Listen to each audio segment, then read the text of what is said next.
Mike Sports Vibe. Thank you for vibing with me. The Minnesota Vikings, you know the team I'm repping, SKOL for life. I just want to get that off my chest. I'm going to talk my talk. I'm just going to do a brief breakdown on the draft, on all the draft picks, just my personal opinion, some stats. So tune in. If you're a Viking fan, it's definitely going down. I think this draft was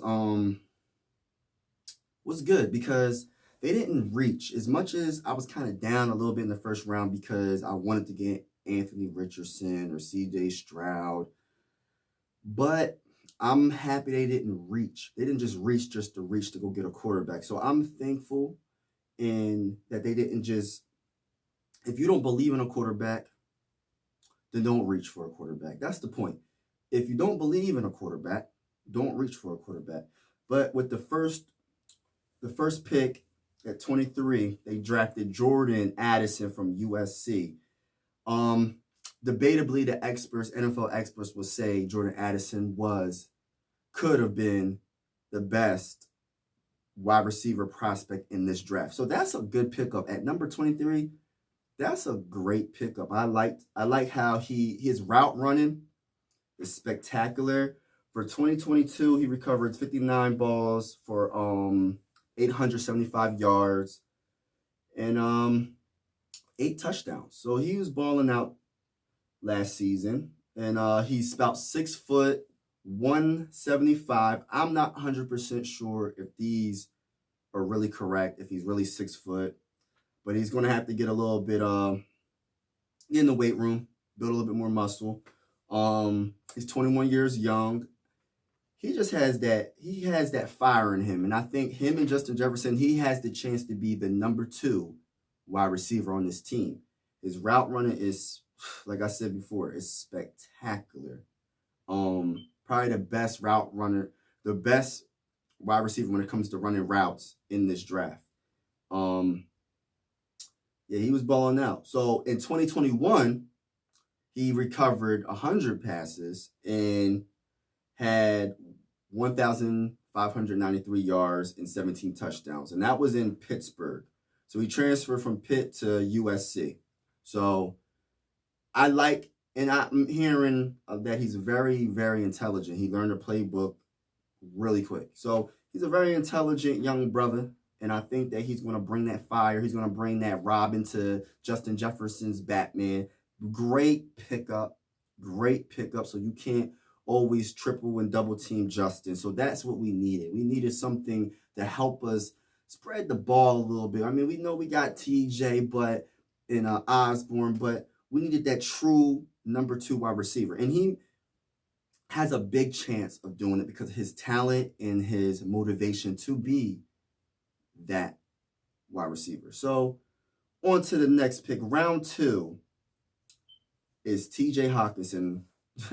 No, we didn't draft him, but we traded with the Lions we sacrificed our second round pick for TJ Hawkinson, and he was so worth it.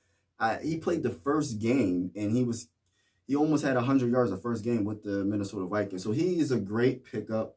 I'm glad we got TJ Hawkinson, and I hope we sign him to a long-term extension. He's a straight baller. My whole thing is the common denominator. I want all the Vikings to be ballers. You know what I'm saying? We need ballers because we trying to win a Super Bowl. We ain't win a Super Bowl yet, and we trying to win a Super Bowl. So we need all ballers. We need people that got that fire in their belly. We need people that got that fire in their belly. SKOL. All right, so with the 3rd overall pick, we traded down 3rd round, 102, Mekhi Blackman, 6 foot, weighs 175, 24 years old, a little bit older prospect, but 24 years old ain't old. So we gotta chill with that, with the age. We gotta chill with the age. But he's a baller. I like him because he is a great tackler. He's not scared to tackle. He ain't scared to tackle that running back. You know what I'm saying? We need corners that they're not scared to tackle. You know what I'm saying? And he is definitely 66 tackles, 45 solo, 21 assists. So he's always around the ball. He's a ball hawk. He's a ball hawking cornerback. 3 interceptions and 1 forced fumble in 2022. I like Mekhi Blackman. I love how everywhere the ball is, he seems to be right there. So in Mekhi Blackman, it's funny. It's funny that we drafted USC right off the bat. So they're gonna go against each other in practice. I'm looking forward to seeing some highlights of them going at it. Jordan Addison and then Mekhi Blackman. I'm looking forward to seeing some highlights of that. Well, on to the next, the 4th round.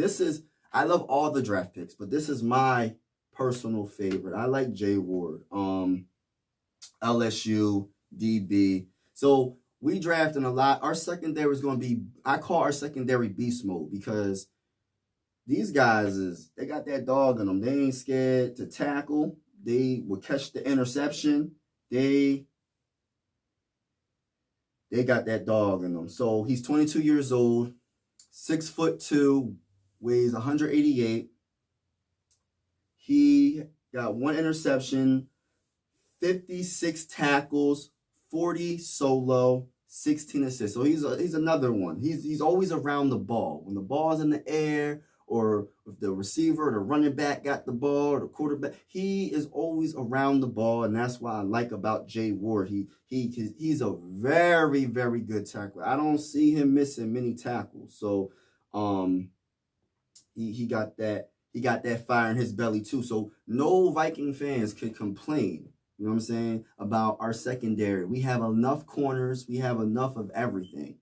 You know what I'm saying? We got enough secondary support. We got enough talent back there. My biggest thing is the defensive line and offensive line, especially defensive line, because, you know, we got ran on a lot last season. That was my biggest thing. I think we handled that with our next draft from LSU, Mr. Roy. You see the pattern, they drafting multiple players from the same school. LSU, Mr. Roy, nose tackle, 6'4", 315 pounds, 49 tackles. He's not the type of person that's going to get a lot of sacks, but I think with the right defensive coordinator, which we have, Brian Flores, he's going to be a freaking monster. He is a good run stuffer. He's the type of nose tackle with proper coaching. He can definitely be a really good nose tackle. And like all these late round picks, this is what I have to say. Because a lot of people be saying, oh, the later rounds aren't guaranteed. Even the first rounds are not guaranteed. Even the second rounds are not guaranteed. Even the third rounds ain't guaranteed. No round is guaranteed. There's plenty of players that became Hall of Famers that were drafted in the late rounds. Tom Brady, 6th round pick. A lot of prospects. All prospects are not guaranteed, but these later rounds are where we need to really do better in, because we haven't been doing good in the draft lately in the later rounds. Because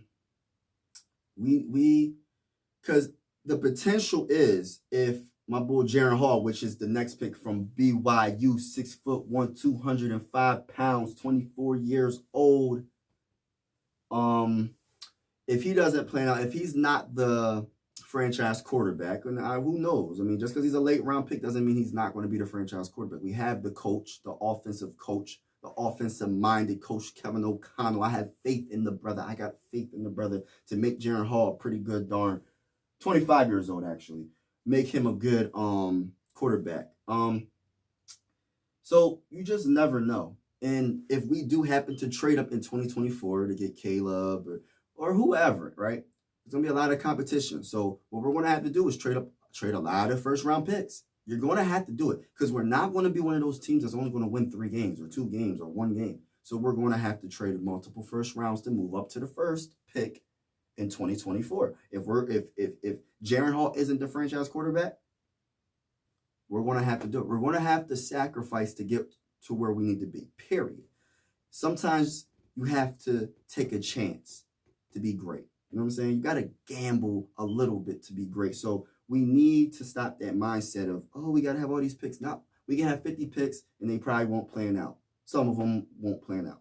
So that's why our scouting, our coaching, our GM has to really start doing better in these late rounds. All right, so I already pretty much said it. Jaren Hall. I like him. Passing rating is 160.8. Completion 248 out of 376. Guy is a straight baller. Like, how many yards he threw? He threw for over 3,000 yards last season, right? 6 interceptions. Rushing. So he can scramble. So he's a pretty fast quarterback. Like, he can scramble. I like that, but he has an arm too. He has a cannon of an arm. He rushed 86 times for 346 yards, right? His longest run was 48 yards. Oh my goodness, a quarterback. That's something different. We haven't had a quarterback that can put the burners on and go get us a touchdown and run for a touchdown. 48 yards? That's almost half of the field. So they couldn't even catch him. So he's a fast quarterback. He can use his legs as much as his arm. So he's not just a running quarterback. He can actually pass. He has an arm. It's pretty accurate. And with the right coaching, like I said, don't sleep on the man. Jaren Hall, do not sleep on him. I think with the right coaching, he can be better than what people think. That's all I'm going to say. I'm not saying he's a franchise quarterback. I'm not saying he is going to be better than Kirk.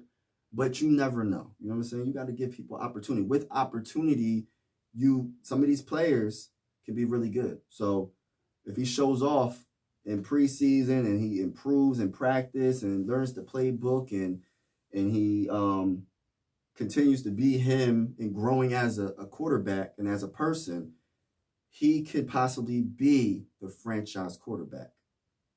All right, with the 7th overall pick at 222. The Vikings select Dwayne McBride, 21 years young. The man, see, this is so, like, when I did the mock drafts, I always drafted Dwayne McBride. It's just funny to me. And he always got an A+ every time. I said, dang, this guy must be pretty good.